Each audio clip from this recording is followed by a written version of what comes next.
Welcome to the second presentation in Unit 2 entitled A Balance in All Things. Says life is like riding a bicycle. To keep your balance, you must keep moving forward. Albert Einstein.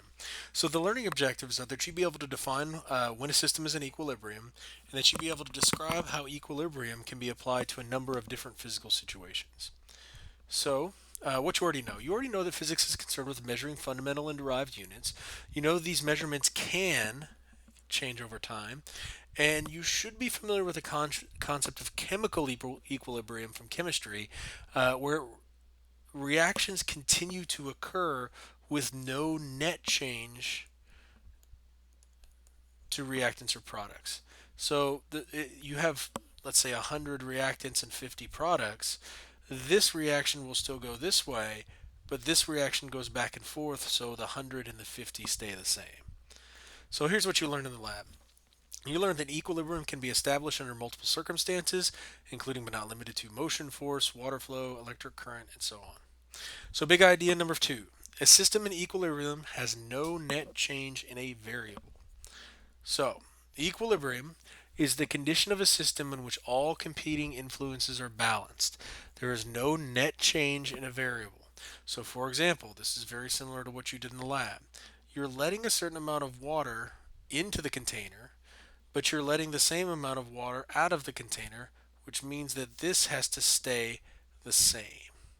Whenever that does, you can say that this system is in equilibrium because the amount of water that's flowing into the system is the same as the amount of water flowing out of the system, so the system remains unchanged or there is no net change in the amount of water.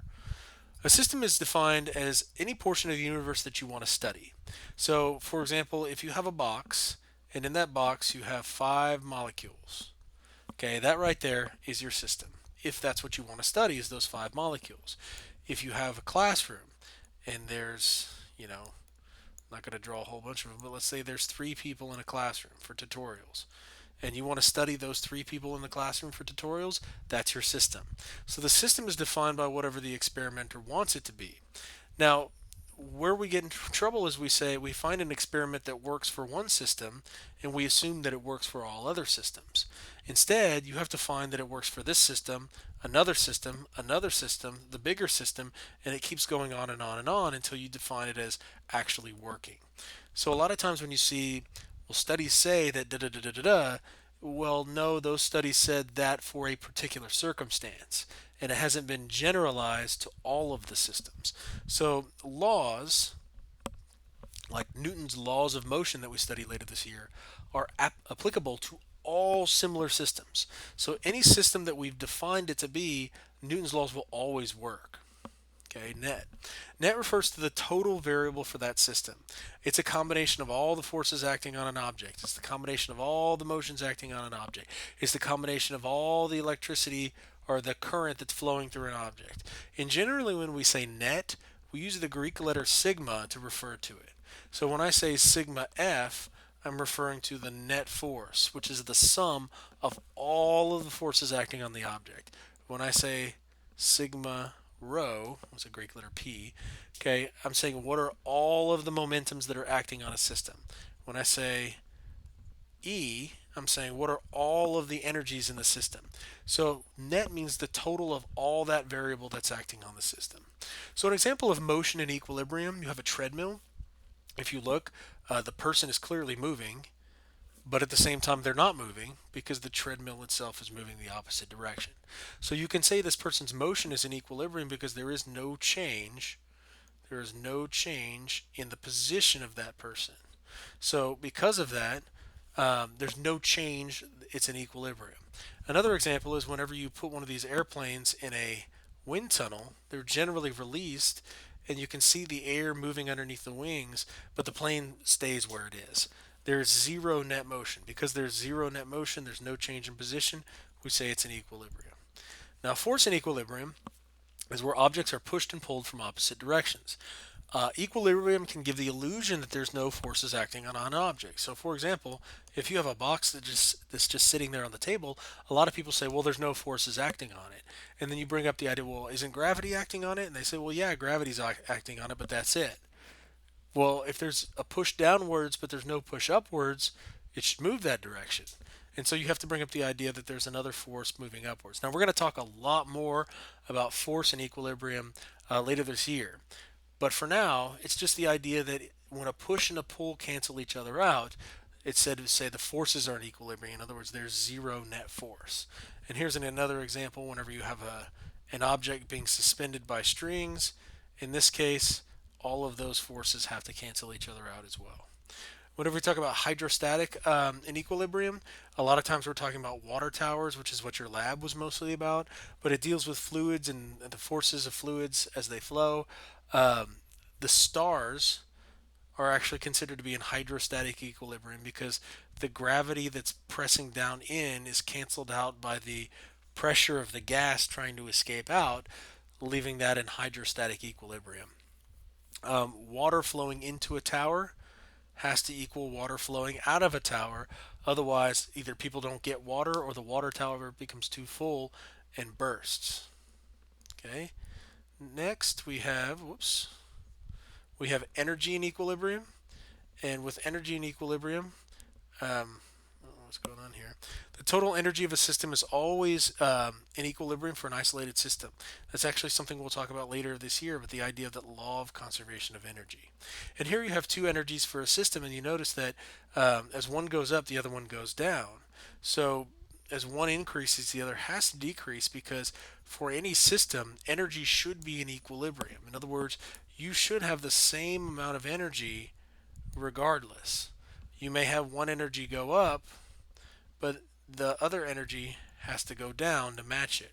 The total amount of energy does not stay the same, or has to stay the same. Systems are very, very difficult to isolate from one another, though. So, for example, when you heat up a beaker of water and you're heating it on a Bunsen burner or you're heating it on a hot plate, not all of the energy goes directly to the beaker or the hot plate because some leaks out into the surroundings because it's difficult to isolate a system. Okay, so what would happen if the runner and the treadmill are not in equilibrium? Either the runner gets thrown back or the runner runs through the front of the treadmill, and it doesn't work either way. You tend to have things like this happen. Um, what must be done to bring these systems into equilibrium? Now, remember, in equilibrium is when all of the forces are canceled out, right? The push equals the pull. If you look, I have a 5 Newton force pushing it to the right. I have a 5 Newton force pushing to the left. If you have both forces left and right, those cancel each other out.